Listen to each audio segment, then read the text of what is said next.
naik, korban memang betul membawa tas gendong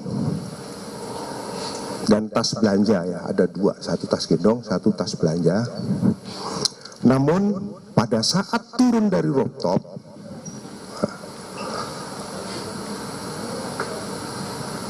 korban sudah tidak membawa tas gendongnya kembali maupun tas belanjanya. Jadi pada saat naik membawa, pada saat turun itu korban sudah tidak membawa lagi. Selanjutnya, ini pada saat turun korban sudah tidak membawa nih. Yang di tengah ya, rekan-rekan sekalian. Nah, ini yang di tengah, ini terlihat korban sudah tidak membawa tas ini. 23.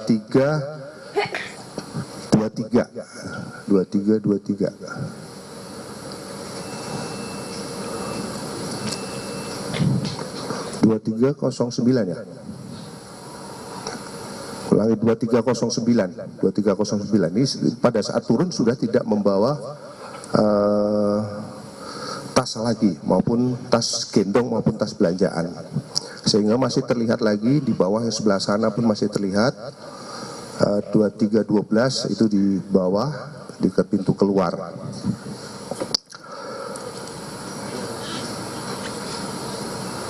Rekan-rekan sekalian, selanjutnya pada pukul 23.23 korban termonitor masuk di pintu kos. Ini malah pintu kos ini sebelah kiri. Saya ulangi, nah ini pintu kos. Ini pintu kos, ada pintu kos ini.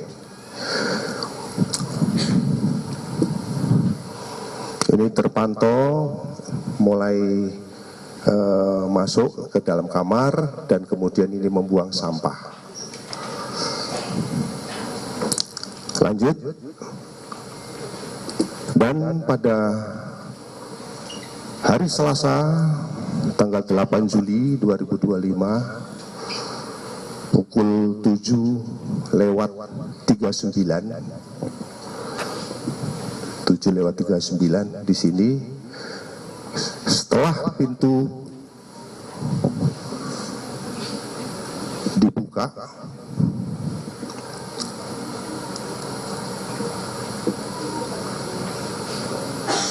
baru ditemukan meninggal. Rekan-rekan sekalian, perlu kami sampaikan dari berdasarkan hasil pemeriksaan terhadap file CCTV yang dilakukan oleh Laboratorium Digital Forensik, disimpulkan bahwa tadi sudah disampaikan sepanjang durasi video dimaksud pada setiap framenya saling bersesuaian dengan tidak ditemukan adanya pemotongan ataupun penyisipan frame pada file multimedia jenis video. Ini sudah kami sampaikan. Kemudian yang kemarin menjadi bahasan di media, kenapa arahnya itu berubah ketika pada saat mulai mencongkel. Kemarin kami sudah melakukan konfirmasi dengan mohon maaf dengan istri daripada korban terkait dengan CCTV kenapa bergeser. Hal tersebut terjadi setelah adanya permintaan dari istri kepada penjaga kos waktu itu lewat telepon, via telepon kepada penjaga kos atas nama Siswanto, saudara S, untuk mendobrak kamar milik korban, sehingga penjaga kos meminta izin kepada pemilik kos untuk melakukan pendobrakan, dan hal tersebut disikapi oleh pemilik kos dengan menggeser sudut CCTV dan memastikan tindakan yang dilakukan oleh penjaga tersebut dengan maksud untuk memastikan tindakan yang dilakukan oleh penjaga tersebut. Hal ini juga diperkuat dengan adanya video yang diambil secara live ya, artinya secara live, bukan live, rekaman video yang diambil oleh teman sekamarnya yang ikut mendobrak pada saat itu. Ini Bapak ini, Bapak F ini merupakan teman kamar dari satu kos. Ini diperkuat dengan rekaman video yang diambil oleh Bapak F ini.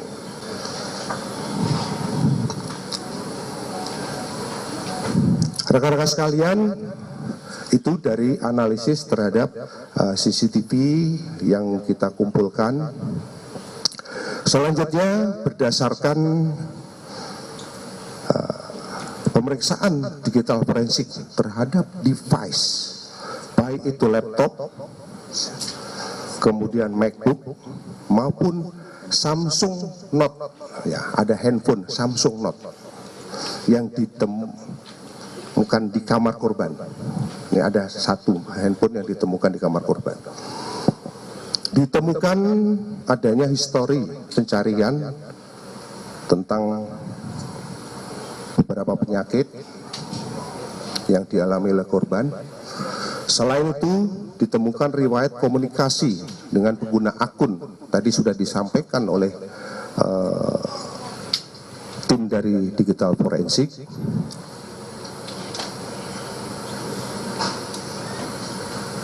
Yang intinya bahwa yang terpenting terhadap hasil penelitian ini bahwa belum ditemukan adanya informasi ataupun dokumen elektronik yang berisi muatan ataupun ancaman baik fisik maupun psikis maupun ancaman kekerasan terhadap korban. Jadi saya ulangi lagi, dari hasil penelitian secara digital tidak ditemukan ancaman fisik maupun psikis terhadap korban, termasuk ancaman kekerasan. Selanjutnya, berdasarkan hasil pemeriksaan sidik jari yang dilakukan oleh Pusiden Baris Krim Polri terhadap barang bukti berupa lakban kuning merek Daimaru dan satu buah gelas kaca terhadap korban, bahwa lakban yang ditemukan pada jenazah adalah lakban yang dibeli ya, lakban yang dibeli bersama istrinya di salah satu toko di Yogyakarta. Ini kami sudah konfirmasi dan kemarin sampel yang sama itu sudah diserahkan sama kami. Kemarin sudah kita kembalikan lagi ya sampelnya kalau tidak salah ya.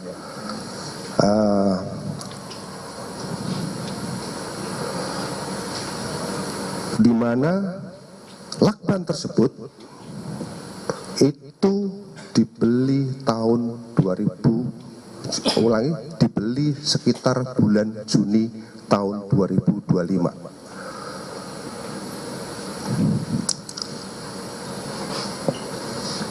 Selanjutnya, berdasarkan pemeriksaan daripada DNA yang dilakukan oleh Puslapor Baris Krim dengan meliti terhadap 11 barang bukti dan melakukan uji terhadap barang bukti yang ada,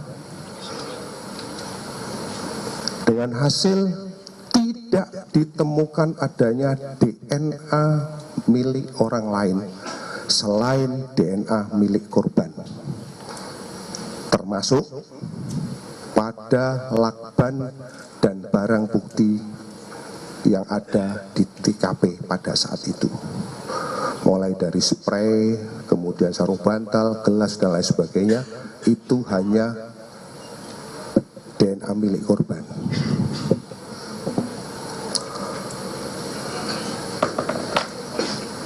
Selanjutnya, berdasarkan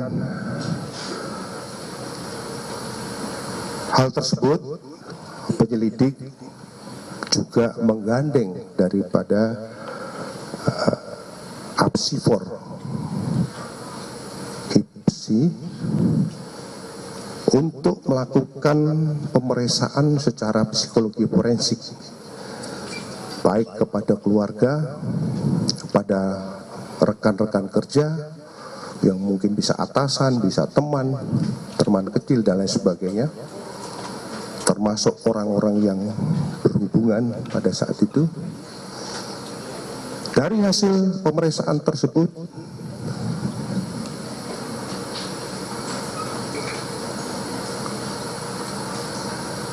disimpulkan bahwa indikator daripada kematian daripada ADP ini mengarah pada indikasi meninggal tanpa keterlibatan pihak lain.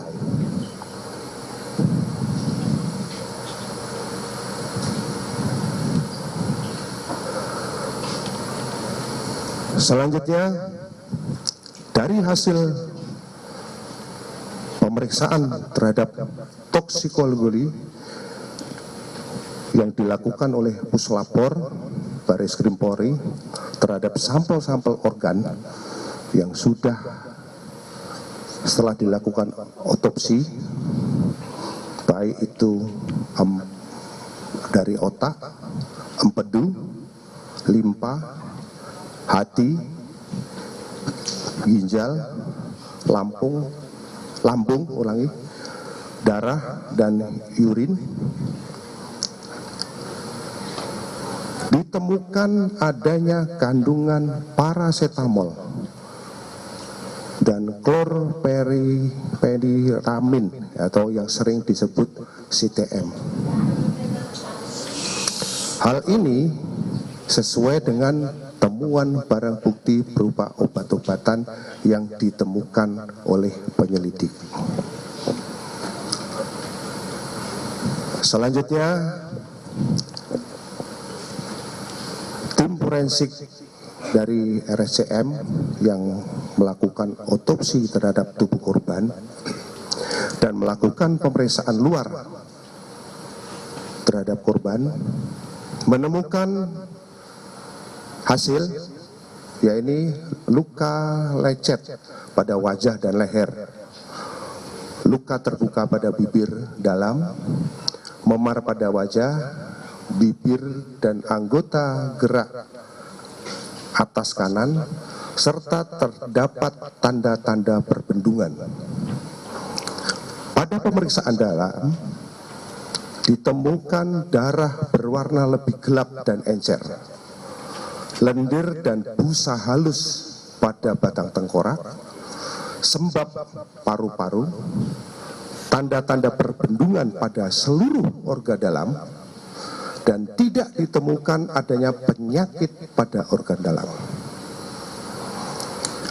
Pada pemeriksaan laboratorium toksikologi, tidak ditemukan zat yang menyebabkan gangguan pertukaran oksigen.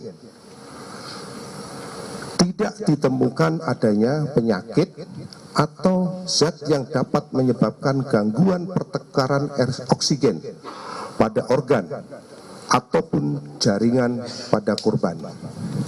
Maka sebab kematian korban adalah akibat gangguan pertukaran oksigen pada saluran pernapasan atas yang menyebabkan mati lemas. Rekan-rekan sekalian, dari serangkaian tindakan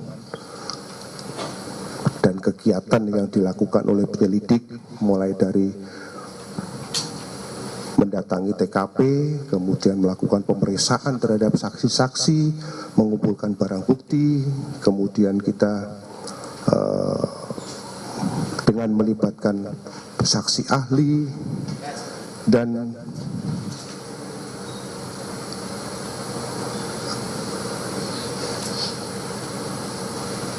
pada kesempatan yang baik ini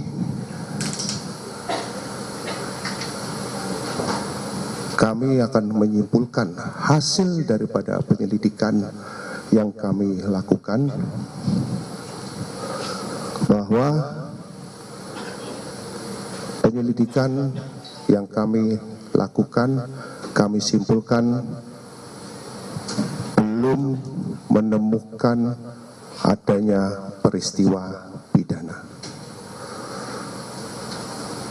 Demikian yang bisa kami sampaikan. Selanjutnya kami kembalikan kepada Bapak Kabid Humas. Ya. Baik, terima kasih. Rekan-rekan media yang kami hormati, rekan-rekan jurnalis, selanjutnya kami persilahkan rekan-rekan untuk melakukan pendalaman terkait dengan apa yang sudah dijelaskan oleh beberapa